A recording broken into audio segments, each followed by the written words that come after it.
It was hit by a tidal wave. It came through the front, knocked a 40-foot boat into the front of the house, and it was so violent that it knocked all of my really heavy appliances, like the refrigerator is 20 feet into the backyard well beyond the house.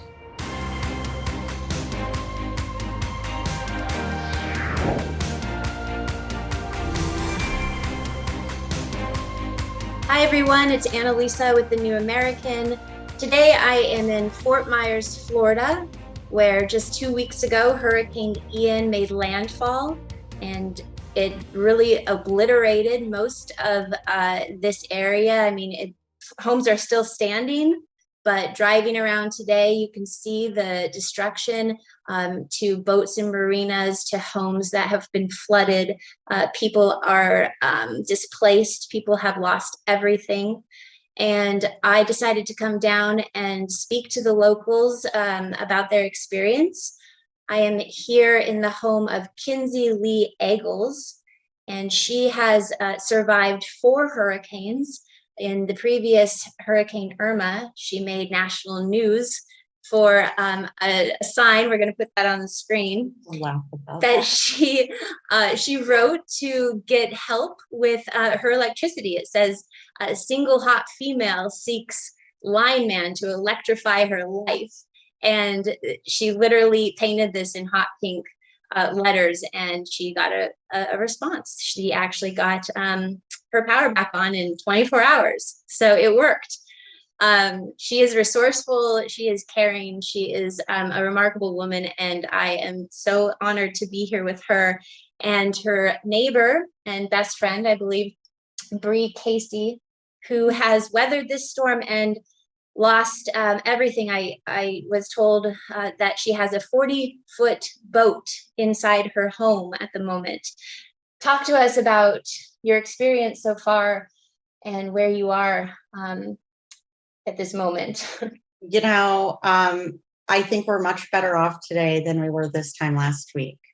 Because this time last week we had no idea how bad it was. We couldn't get in contact with our friends or our family. Cell service was down, internet was down, data on our phones were down, so we couldn't get into social media. We didn't know what was happening around us unless we got in our cars and drove to each other, or drove to a spot and stood on top of anything to get cell phone service. So, after being here this is my 4th major storm here, starting with Charlie. So Charlie, Wilma, Irma, and now Ian. And this was the most destructive and devastating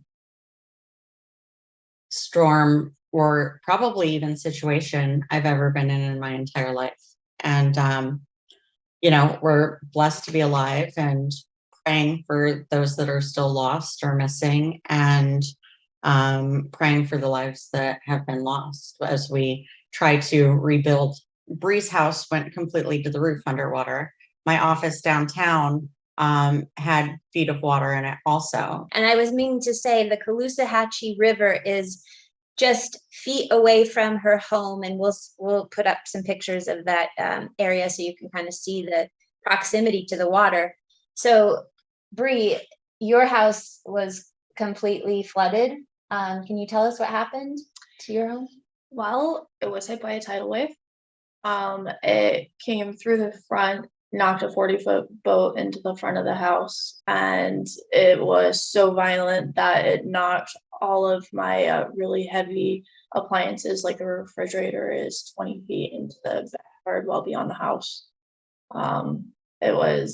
I wasn't personally in the home when it happened. I was at my fiance's in a high rise, so I did not drown. But my brother and my pets were in the house. Our plan had been, I'm an ER nurse. We were going to ride out the storm, and then I had to go in on Team B, which was the recovery team after the hurricane. And I never made it. These experiences beg the question, why did you stay?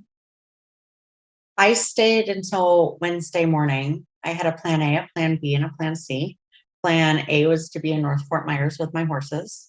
But then the storm got too big for that. Plan B was to stay in my home. And then I follow a couple of newscasters, Mike's weather page to be one of them. I had never seen an actual storm surge reported coming up the river before. I've seen storm surges on our beaches and storm surges into lower lying areas, but not this far up the river. And when I woke up Wednesday morning, I looked out and I walked out to the river, and a lot of times during the storms, the water sucks out of the canals and sucks out of the river, and it becomes very dry. But that didn't happen during this storm. The water was already over the seawall and the winds were already whipping. And when I kept looking at the surge online that said it could be 10 to 22 feet, I said, I've got to leave right now.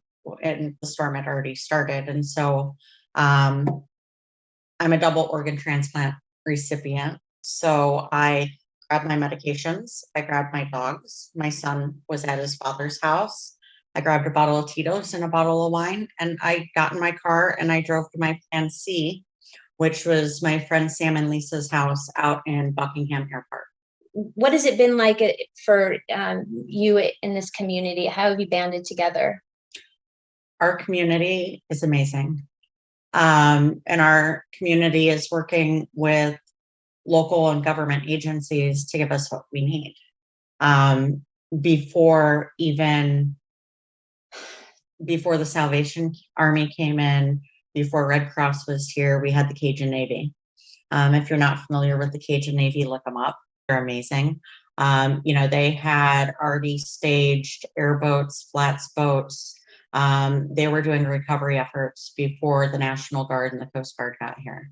A lot of our local businesses have stepped up. Haunch Marine, when they were told Pine Island couldn't get a temporary bridge made, Haunch Marine pretty much said, we're going to make it happen, and we're going to make it happen within X amount of days.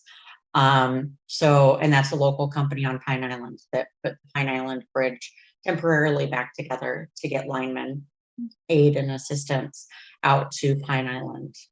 And then the literal neighbors as well. Yeah.